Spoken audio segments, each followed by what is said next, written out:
Welcome to Women and Resistance, a powerful podcast where we honor the courage, resilience, and revolutionary spirits of women across the globe. Hosted by Aya Fubara Eneli Esq and Adesoji Iginla, we uncover untold stories of defiance against systemic oppression. Whether colonialism, racism, sexism, or economic injustice. From historic icons like Winnie Mandela and Fannie Lou Hamer to today's trailblazers, we shine a light upon those shaping a more just world. This is a call to honor the past, embrace the present, and build an empowered future. My entrepreneurial successes preceded the woman who is heralded as the first Negro millionaire, and that would be Madam C.J. Walker. I don't say that to in any way discredit her significant accomplishments, but only to say that there is much about ourselves that we still don't know. Much that is still shrouded, like me, in mystery. That whatever for the young women and even young men listening to me of Negro descent, whatever you dream of, you need not wait for permission. You need not wait for proof that someone of your race has done it. Because I assure you that someone indeed has. Yes, greetings, and welcome to another episode of Women and Resistance. I am a co-host, Adesoji Iginla, and as usual, we are looking at the lives and times of a very interesting woman, one that should echo with the likes of Harriet Tubman. But before we do that, let's bring our guest on. That will be Mary Ellen Pleasant. Welcome, ma'am. Good evening.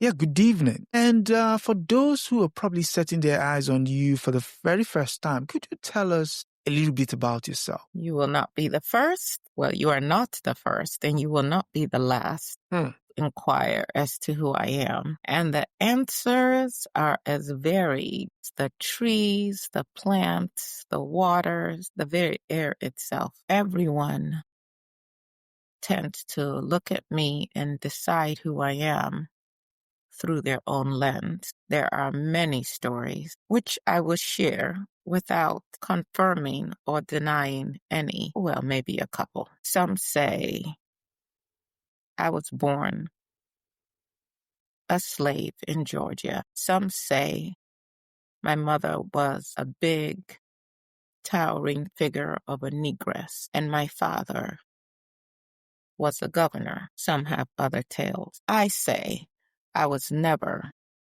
enslaved. I say my mother was a proud negress from Louisiana, and my father was Hawaiian. I have told some stories, I have denied some stories, and still over 100 years since my transition, people continue to search for what might be true. They continue to search the annals. What is clear is that as a young child, I was not raised. I did not live with my biological parents. I eventually lived with the Hussies in Nantucket. This was a Quaker family. While my parents had given money and resources for my education, the Hussies chose not to spend that money on my education. And so I was, as they would say, unschooled. I say I was born on August 1814. Some say it was 1817. Some say that my mother was not from Louisiana, but rather she was a Caribbean voodoo priestess, and I come from a long line of voodoo priestesses. Whatever story you hear, you must put it in the context of the history of the United States of America, the history of Black people in the United States of America, the history of women in the United States of America. My father was a native Kanaka.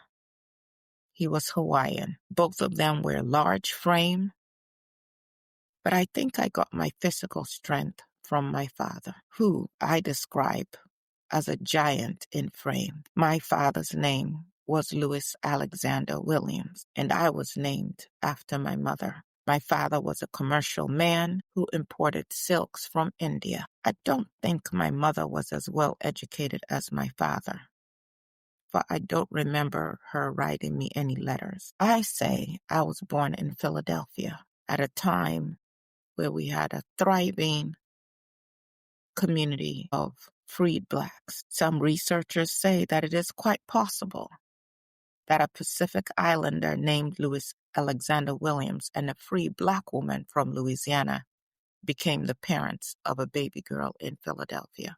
Did you know that back then Pacific Islanders on the census were listed as white? Interesting. Now, some have done the research and they have said that according to the U.S. Census, there was an Alexander Williams living in Philadelphia in 1810 and 1820.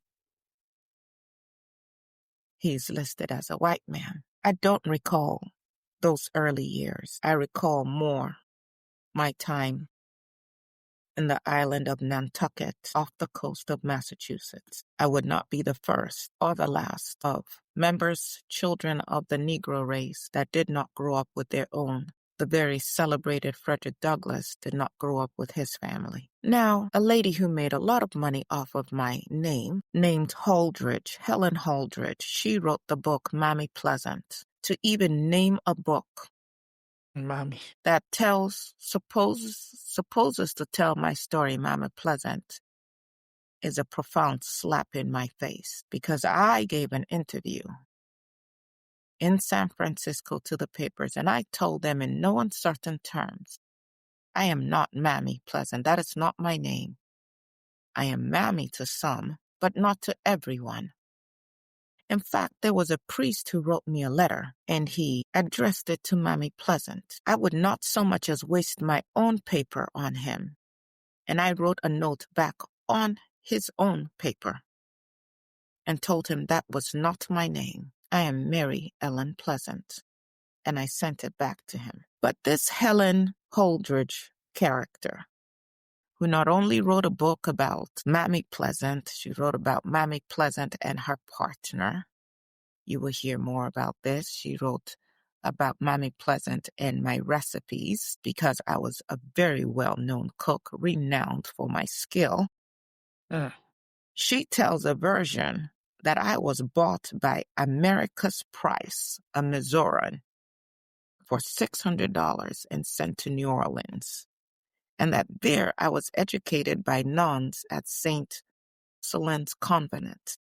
Well, their convent. But because it was too dangerous to have a literate negress, I was moved to Cincinnati to live with dear friends. And those friends were called Mr. and Mrs. Louis Alexander Williams. Moved as a bond servant to these friends, when Price died a few years later, it claims that then I was shipped off to Nantucket to serve the hussies. Whether or not I was ever enslaved will continue to be one of debate. Of course, you must know that in those times, it did not serve me to be considered once enslaved, as that spoke to your pedigree and to your level of intelligence and impacted even what doors opened to you. Many, though, reveled in this idea that I was indeed born in slavery.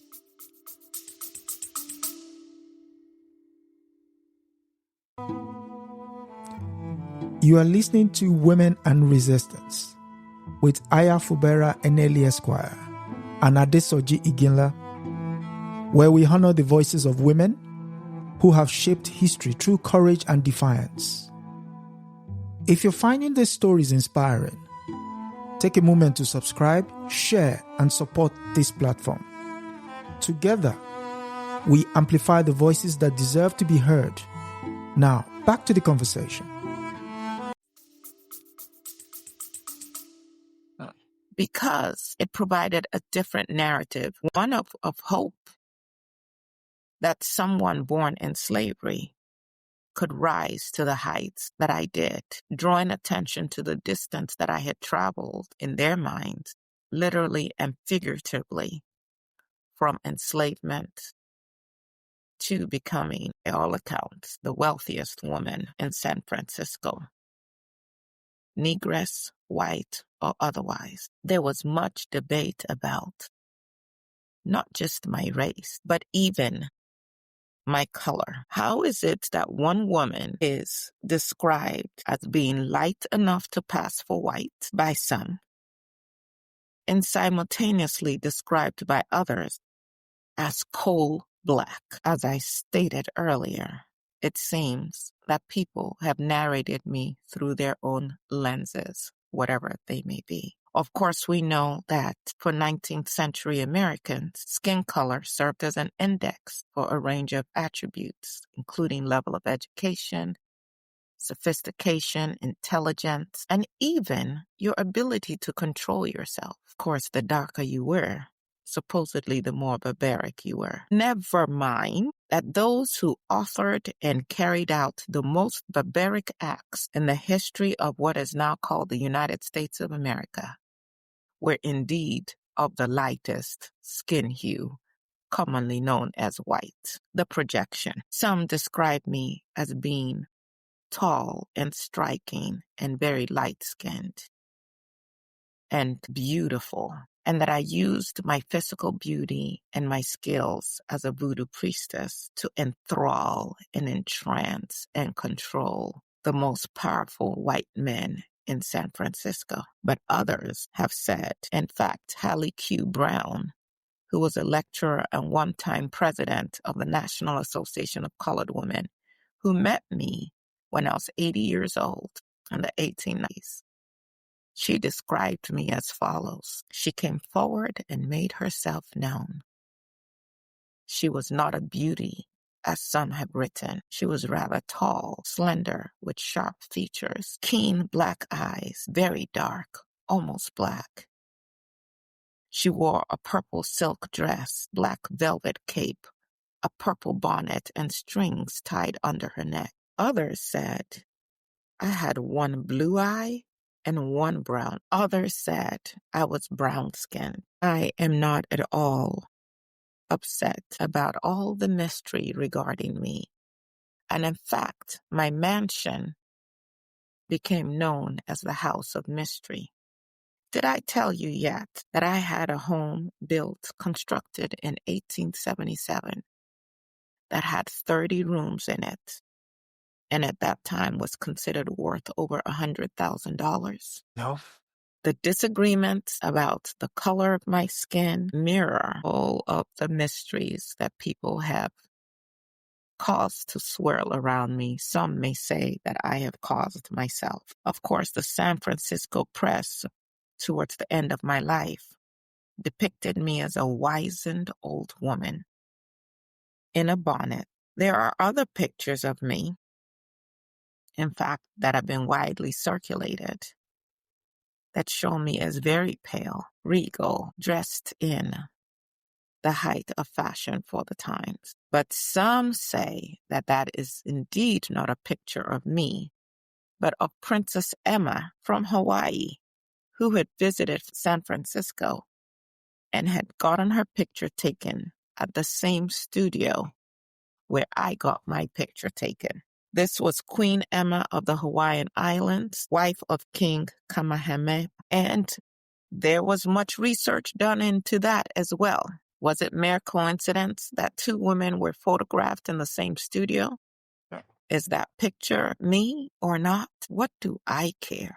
And quite frankly, what do you care what I looked like? When I lived in Nantucket, what I lost or did not receive in terms of a formal education, I made up in terms of studying and understanding commerce and understanding people. I have come to find that there are many people with degrees who are rather dull.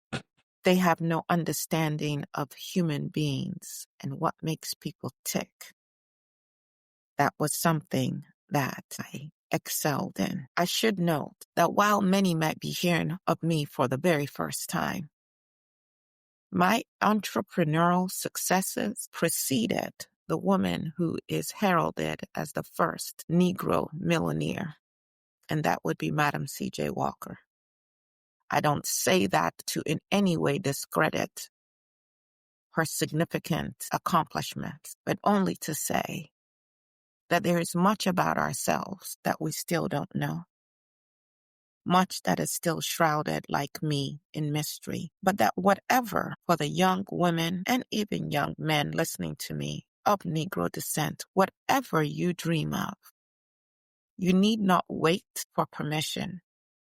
You need not wait for proof that someone of your race has done it. Because I assure you that someone indeed has. As you, no doubt, inspired by the little I will share about myself today, as you no doubt decide to do a little bit more research about me, because what educated person, what curious person would choose not to? I caution you to pay attention to your sources. The woman, Holdridge, whom I've mentioned and probably will try not to mention again, who wrote the book Mammy Pleasant, also had this to say when she finally located a man who claimed to have a photograph of me. She said, yes, indeed, Mr. Coon had a picture of a coon. The man's name was supposedly Coon. And so, how much credence will you give to her interpretation of my life? She who saw me as a coon. In addition to this unpleasant moniker that they have attempted to slap on me, Mammy Pleasant. Of course, the other major issue that would come into play in my latter years is this idea that I had supernatural powers that they described as voodoo or hoodoo or conjuring. In my obituaries in the San Francisco press, they described me as a Negro priestess and a voodoo queen. Well, what is voodoo?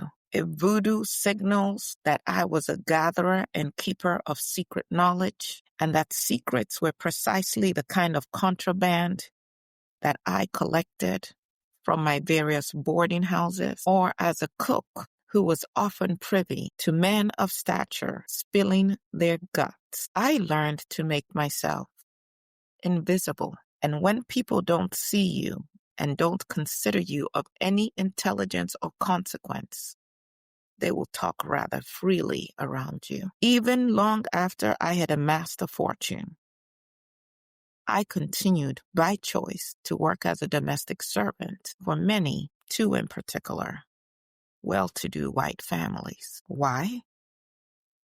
I had left Nantucket. I was now in San Francisco. My husband, my second husband, I will tell you about the first one shortly, John Pleasant, was a seaman. He was a cook. We often didn't live together because I lived as a domestic and he lived on the ships. But San Francisco was a place and a time where the gold rush had many people, white people in particular, but increasingly also people of other backgrounds and races, pouring in to make their fortune. And I, collecting the secrets of these men, was able to invest my money in the same things they invested their money in and make a fortune. But let me go back. The Quakers were deeply involved in the abolitionist movement. I was very much immersed in that world. Some of you may have heard of Paul Cuffey, and that was one of my associates. I got to listen and hear from him. And I got involved in abolition work. Smith was my first husband, and he was also very active in abolitionist work as well. Some say we had a child named Elizabeth Smith. Others say that child was born to me and my second husband. James Smith was engaged. My first husband was engaged in the Underground Railroad activity in the East. We worked side by side to help free our people, to help support those who were recently freed or who had escaped slavery. Unfortunately, he died within 4 years of our marriage, and I had to embark on my life initially as a single woman. It is rumored that he left me a fortune. Even W.E. Du Bois says it was in the region of $50,000. Others have disputed that. Maybe 15,000, maybe 30,000. Again, what does it matter, the exact figure? As many of you, and I hope this does not come off offensive, can understand that 15, 30, 40, 50,000 is still something that most Black Americans and many Americans still don't have access to today. And so for me to have access to those resources in the East, whatever figure you put it at, was pretty significant. Say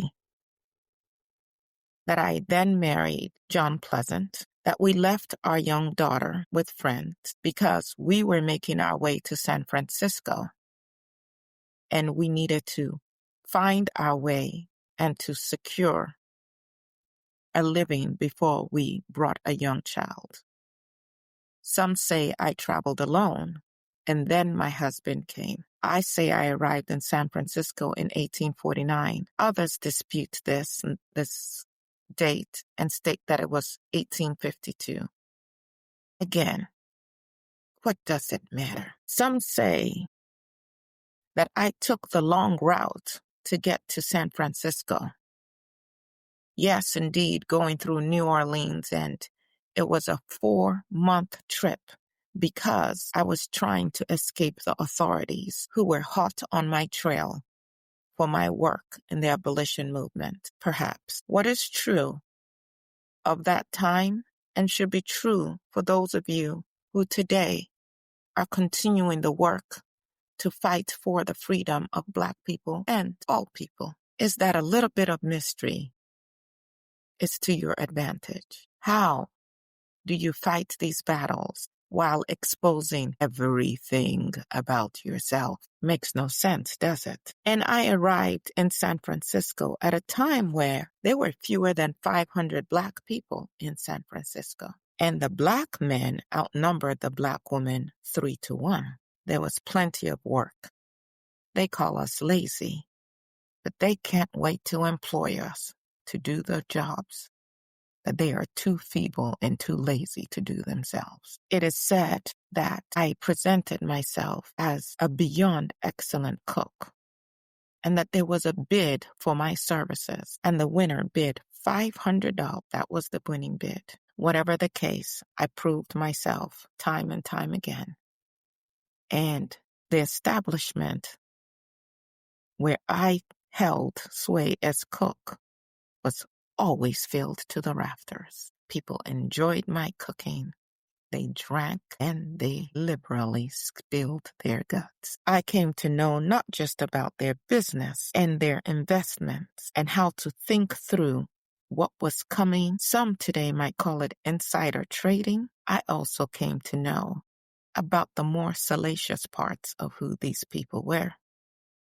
You know, sex has probably always been the primary commodity, particularly in here, the United States of America, and with these so-called Puritans. They needed outlets for their more barbaric thoughts and acts, of which I was privy. What is known is that I did own laundries.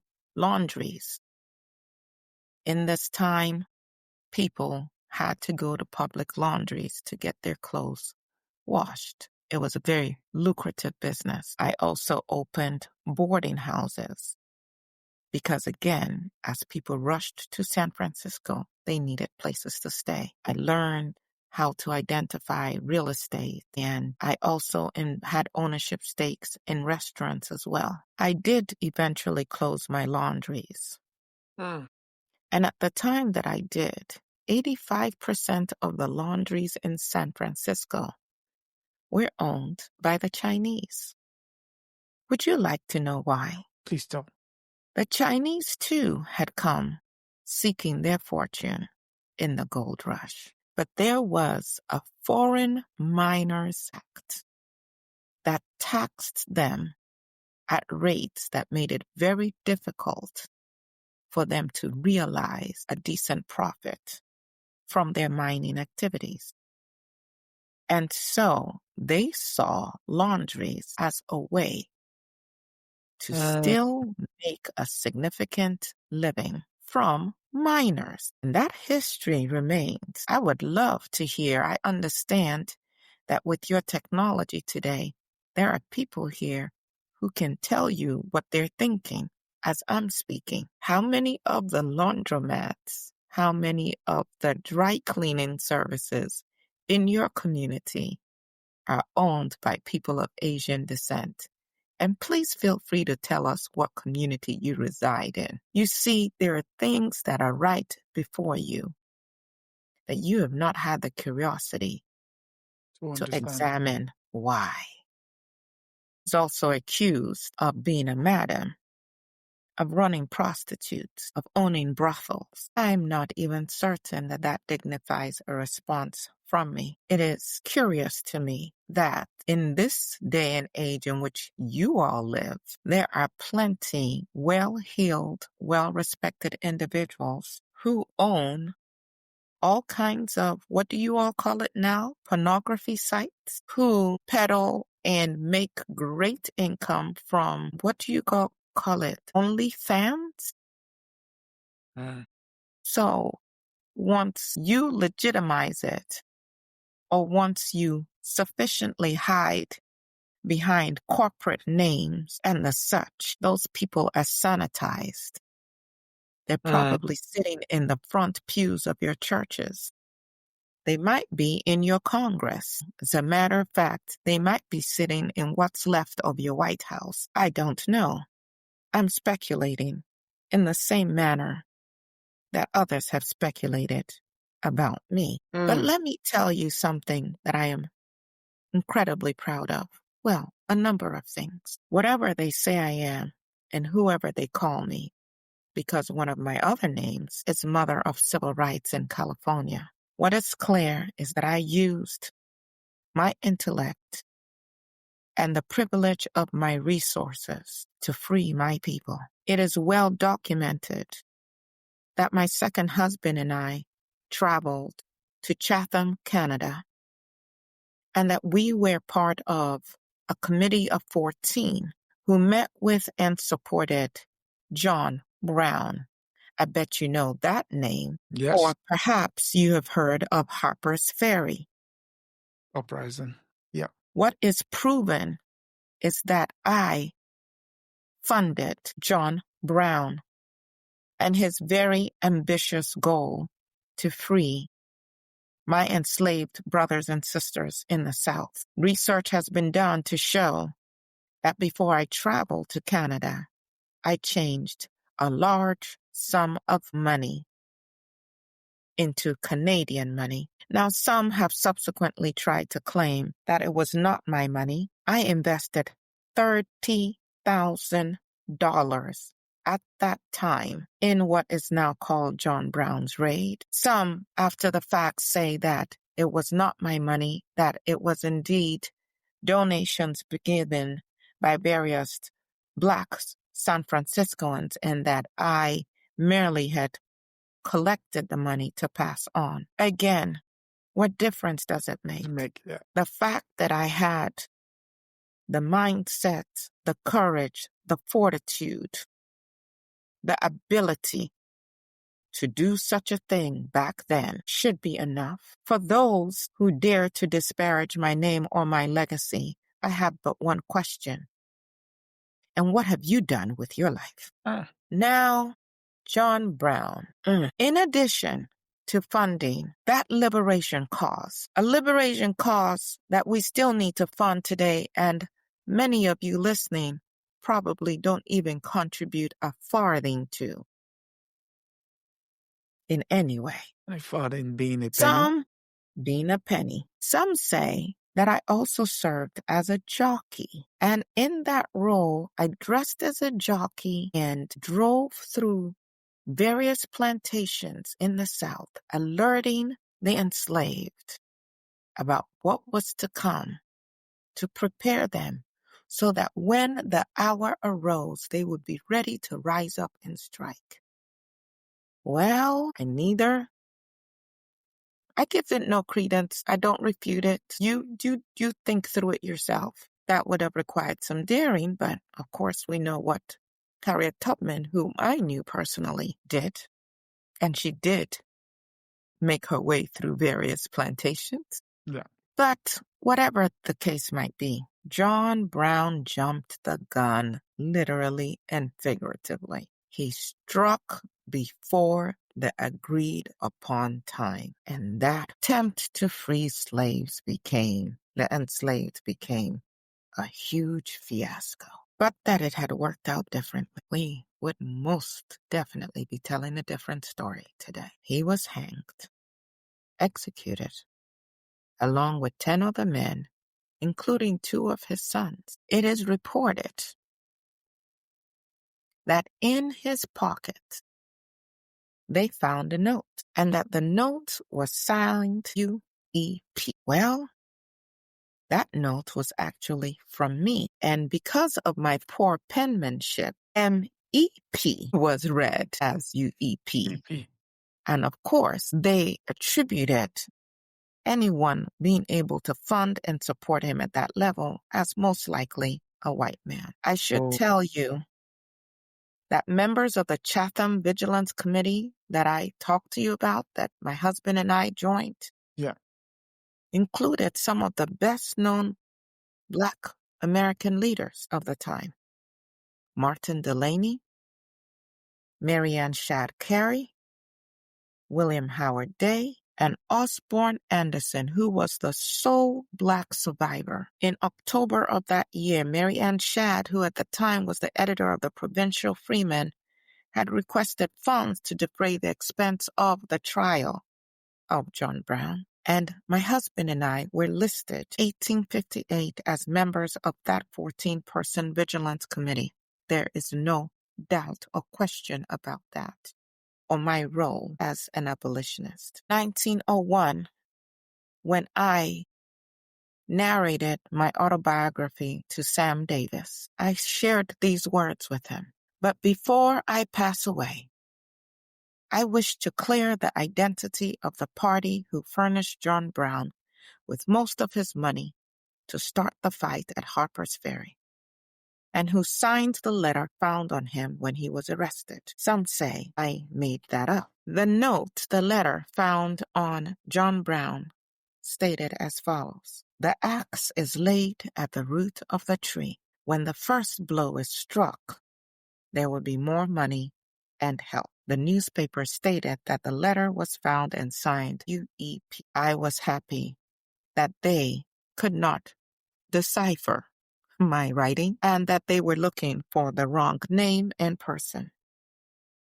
And I left and went to New York as fast as I could. I suppose not being educated formerly had helped me after all. One of the things that I asked was that when I laid my head to rest, that on my gravestone, I wanted it to be written, "She was a friend of John Brown." Now, that didn't happen initially. It took until 1965 for that inscription to finally be added to my gravesite. Many others have written about me, like Lerone Bennett, who I'm sure some of your listeners have heard of, great historian. And he says that in terms of my involvement in the raid, and I quote, "There is no documentary evidence to support her story, but she maintained with all her might until her dying day that it was true." Who plans such a raid and leaves a trail of evidence? Would that not be like signing your own death warrant in the event that things don't work out? Correct. Please use your common sense as you read through the various interpretations of my life. But there are yet others, like Delilah L. Beasley, a historian of Black Californians, who in her 1916 study, after interviewing many Black people in San Francisco, said, "William Stevens of Oakland while employed on Crocker's private railroad car, said that he met a man whose father, a Canadian Labor Commissioner and abolitionist, had seen Pleasant, referring to me, give a large sum of money to John Brown. My grave today is in Napa, California. 1895, San Francisco Examiner said of me, no more independent woman ever wore shoe leather. Not only was I active in the abolition movement, when I returned to San Francisco after my foray in work in Canada, trying to free my people in the South, I returned to my entrepreneurship, and I also was very active in helping to fund various institutions for Black people in and around San Francisco. Churches, schools, newspapers. You know, Black people today seem to have forgotten that we didn't just wait around for white people to tell us our stories. We actually had thriving Black, and we funded it ourselves. Upon my return, I concentrated my efforts on fighting segregation in education and public transportation, and fighting for the right to vote. This too is well documented. I challenged institutions. This is very easy to prove, even though some of my earlier work isn't as easy to prove. And there are many cases that I was involved in, either in funding them directly or in being the plaintiff in those cases. I supported key institutions like the Pacific Appeal, which was a Black newspaper, who on July 25th, 1863, and again in 1870, praised me as an ever-earnest lady and a Christian for organizing a local benefit and celebration. I fought for our rights in the courts, and the courts in the cases that I fought brought me a lot of notoriety, even though at the time I was already known as a very wealthy woman, even nationally, because the Black press in Cleveland had earlier reported about my immense successes, financial successes in San Francisco. But you have to understand that any time that a Black person is succeeding, a Negro as we were called then, that certainly brings a lot of scrutiny from white people who would prefer that you not know your place. Yes. So there was a case that I filed against the Omnibus Railroad Corporation. I did withdraw it after the company promised to carry Black passengers.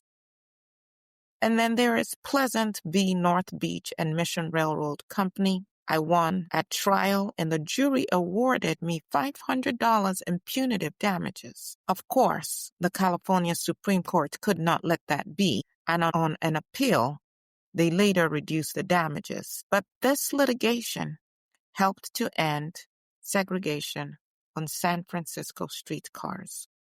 And this is regularly cited as an early California civil rights landmark. Now you have to understand that up until the 20th century, the latter part of the 20th century, women wasn't an easy task for them to get loans, for them to own property in their names. So you can imagine me doing this way back in the 1800s.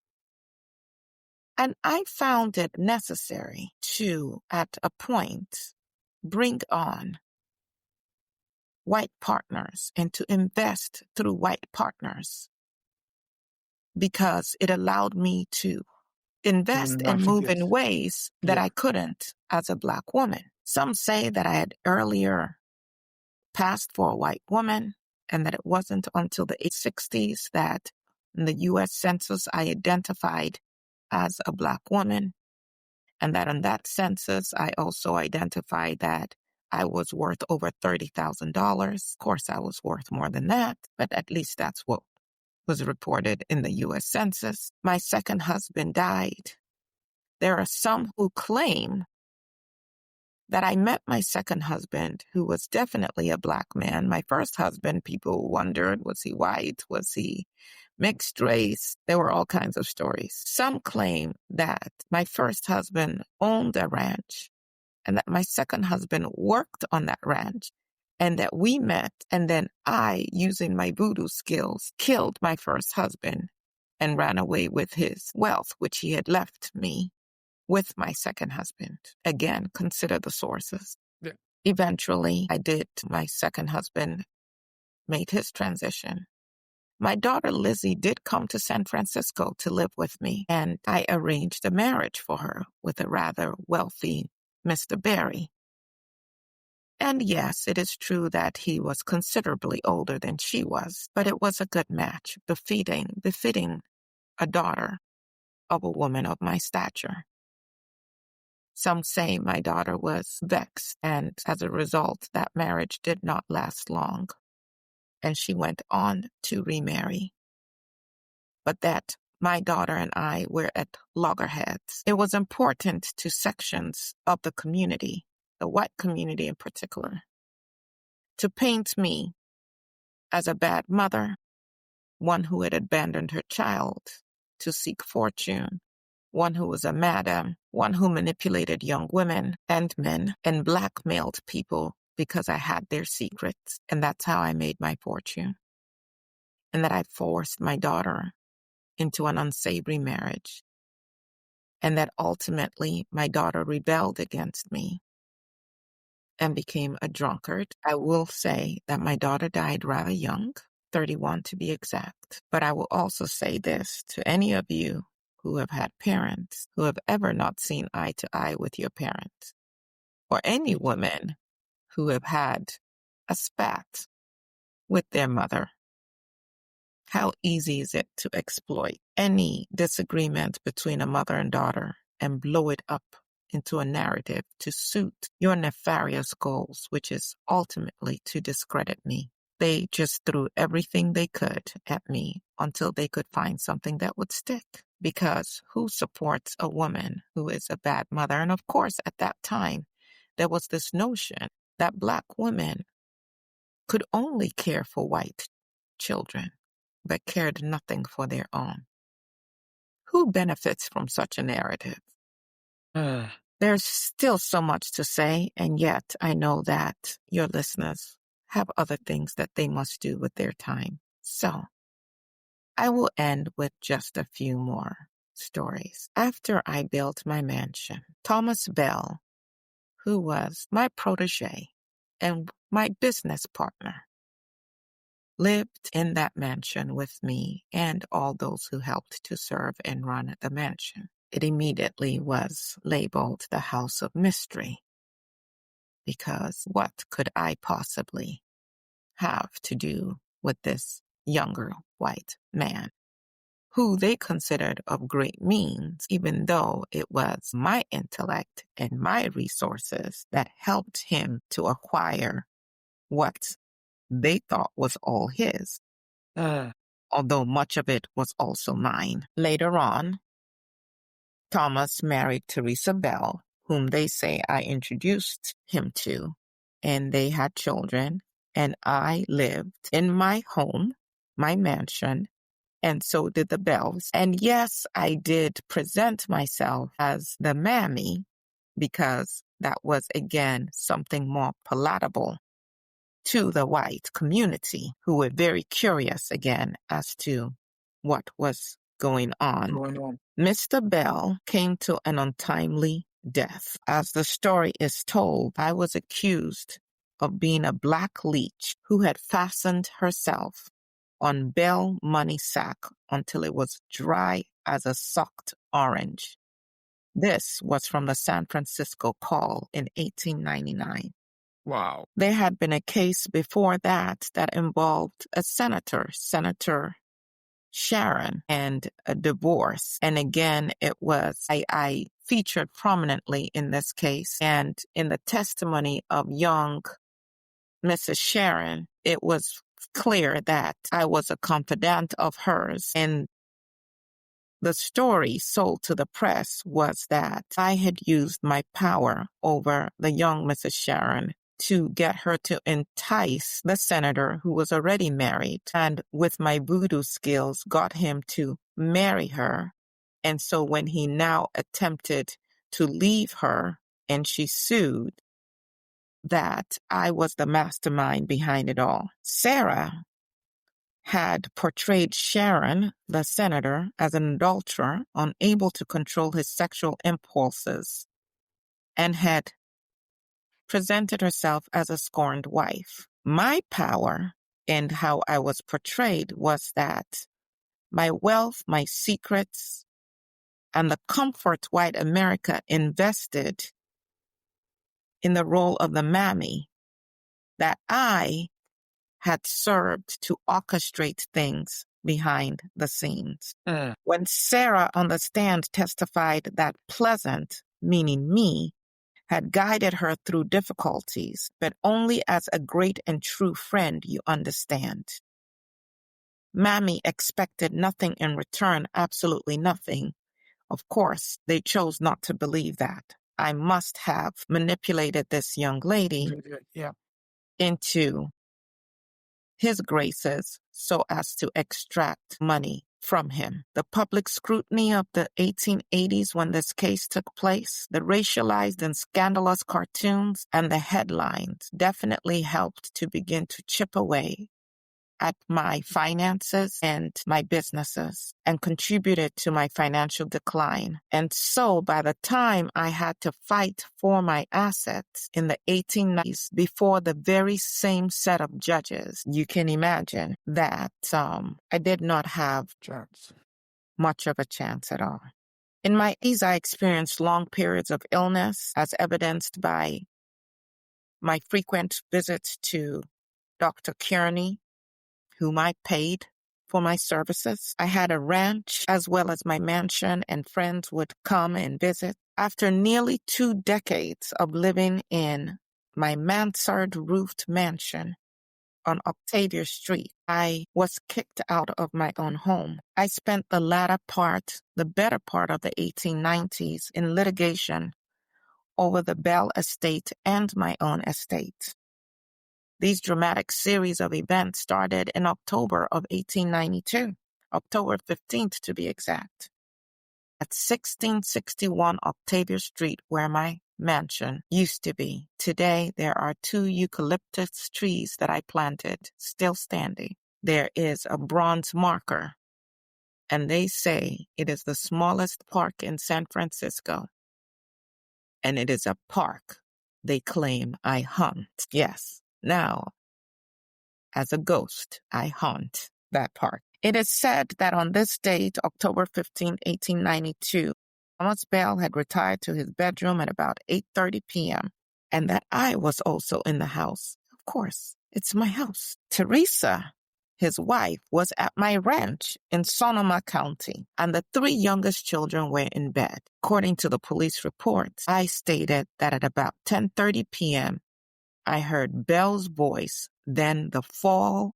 and the servant screams. Thomas Bell had fallen 20 feet to the basement floor, where one of the servants had discovered him lying unconscious. The doctors were called immediately and concurred that Bell had had a concussion, but he never regained consciousness and was pronounced dead at 1:30 p.m. on October 16, 1892.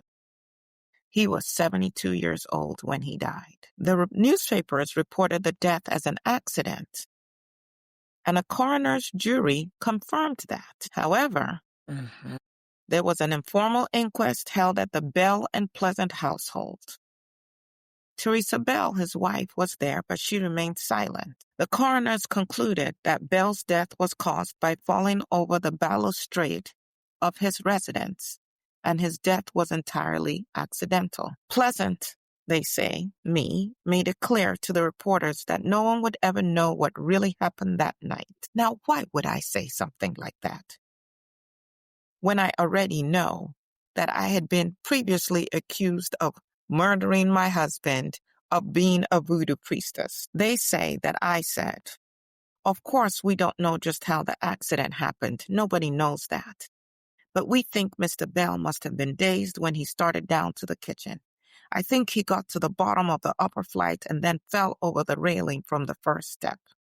There, the railing is low, and it would be easy to fall from the stairs. The examination of Bell's death provided the curious with another opportunity to question my relationship with him. And because Thomas Bell had been a leading figure in one of the West's largest institutions, the San Francisco's Bank of California, and partly because of my reputation now from the Sharon trials, the accident received a lot more attention.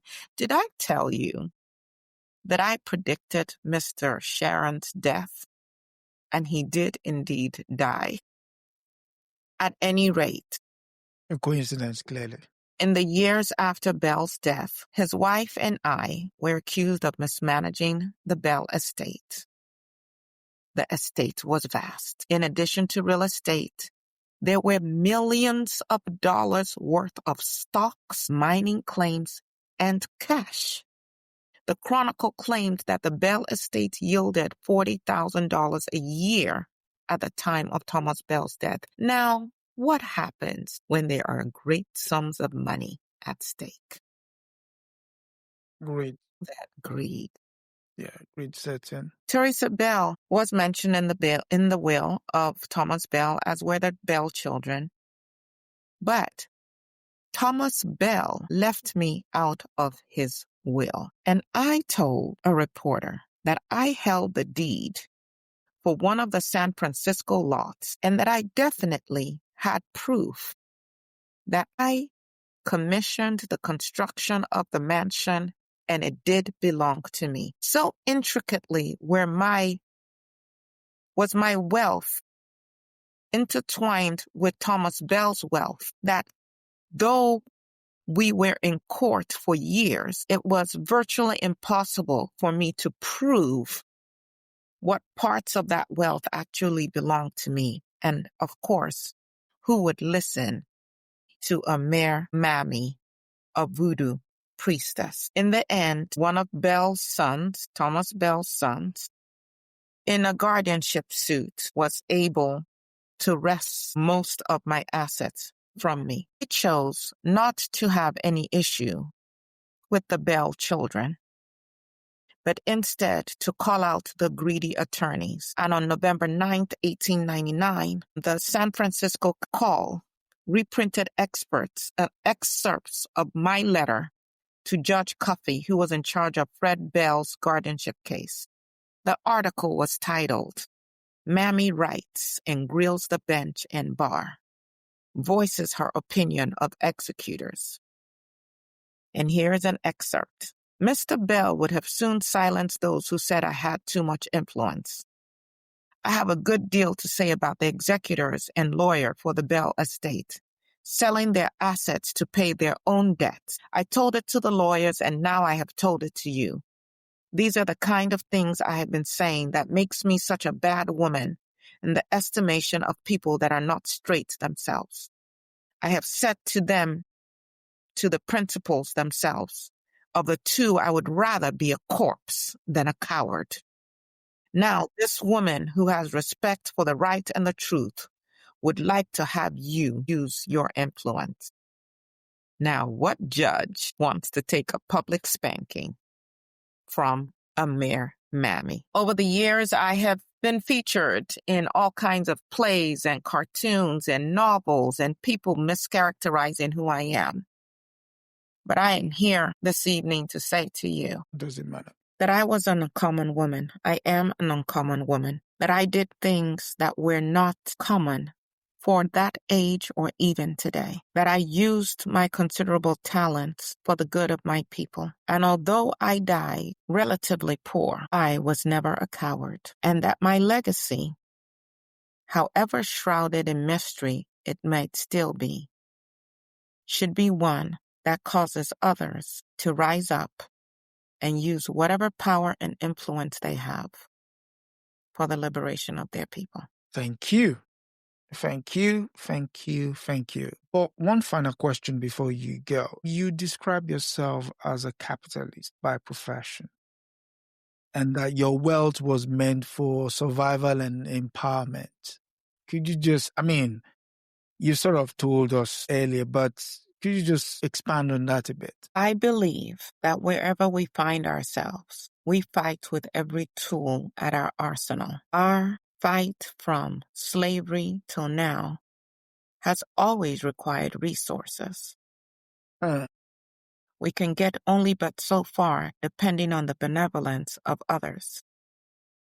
And so, yes, as a capitalist, my goal was to look for the means, and I would say means that are not harmful to my people, to make the money that would allow me to do the work that was required for our liberation. Of what use would it have been for me to have had the knowledge to acquire great wealth and to choose to live in poverty and not be able to assist? In fact, if you go through the annals, you are going to read about specific individuals. Archie comes to mind, Archie Lee, who had a quote-unquote master who was trying to force him back under the Fugitive Slave Act, was trying to force him back to the South. And I was able to help fund his legal defense as well as hide him. And he wasn't the first and he wasn't the last. You need resources to do some of this work. Today, and wherever you are living as a person who we now call ourselves, as we actually did back then, Africans, because we had the African Methodist Episcopalian Church. We knew we were of African descent. Wherever you may be as African around the world, do we not need our own resources so that we stop begging people who have only ill wishes towards us? Yes. So I was a capitalist, but never to harm my people, always in service of my people. Can the two be done? I know is the follow-up question. That is one that we must grapple with and how it's done. But we do know that we have resources that are a form of capital. Owns it and to what use it's put to, I think is what's important. True. My follow-up question would have been, is there such a thing as a compassionate capitalist? You sort of answered. With all of the words, it would be important to find out how indeed people are defining the words, because what I may consider a capitalist might be different from what other people consider that a capitalist. By all accounts, from Black members of the San Francisco community, they will tell you that I put my money in service of my people. It was not just about living ostentatiously. Of course, even back then, you really did not want to do that anyway. But what I never did was abdicate my responsibility to my people, which is something that I would say quite a few modern-day Black or African capitalists do. They are more interested in their personal comforts than being of service to their people. Yes, thank you. And before we leave, as is customary here, next week we are going to be revisiting the last 12 that we've looked at, and including Miss Pleasant. So that will be Miss Pleasant, Shirley Chisholm, Nehanda, B.D. Mason, Abby Lincoln, Juliet De Borges, Mr. Mugo Asata Shokur, Ellen Johnson Selef. And we're sort of going to be looking at them through the lens of today, how they would have reacted to certain things that we're experiencing in our present day. And so next week, it will be a revisit of the previous 12 that we've looked at. And I think it would be interesting maybe next week as all of your guests are in conversation with each other, to look at what our relationship is and ideology is around money. And this idea of capitalism certainly would not be so, I would not be so naive as to say that it is not that the greed of human beings is not the root of most, if not all, of the misery that people face across the world. But I would also say that as I tried, let me speak for my time, as I tried to reimagine a free society for my people, I could come up with no cogent argument that me being mired in poverty was going to assist us in our quest for liberation.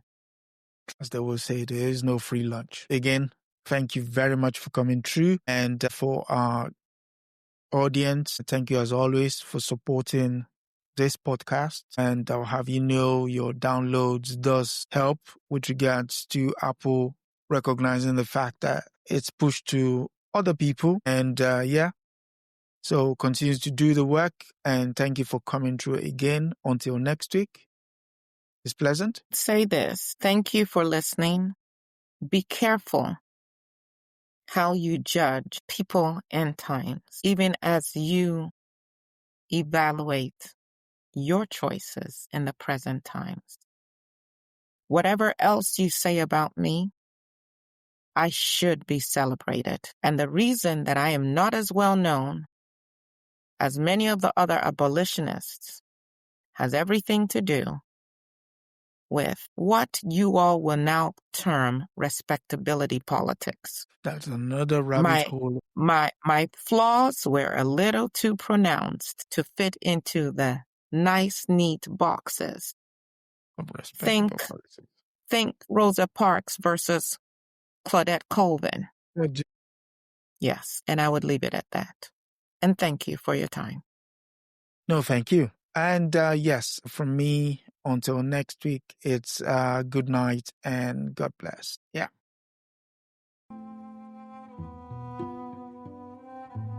That is it for this episode of Women and Resistance. Thank you for joining us in amplifying the voices of women who challenged injustice and changed the course of history. Be sure to subscribe, share, and continue the conversation. Together, remember, we honor the past, act in the present, and shape the future. Until next time, stay inspired and stay in resistance.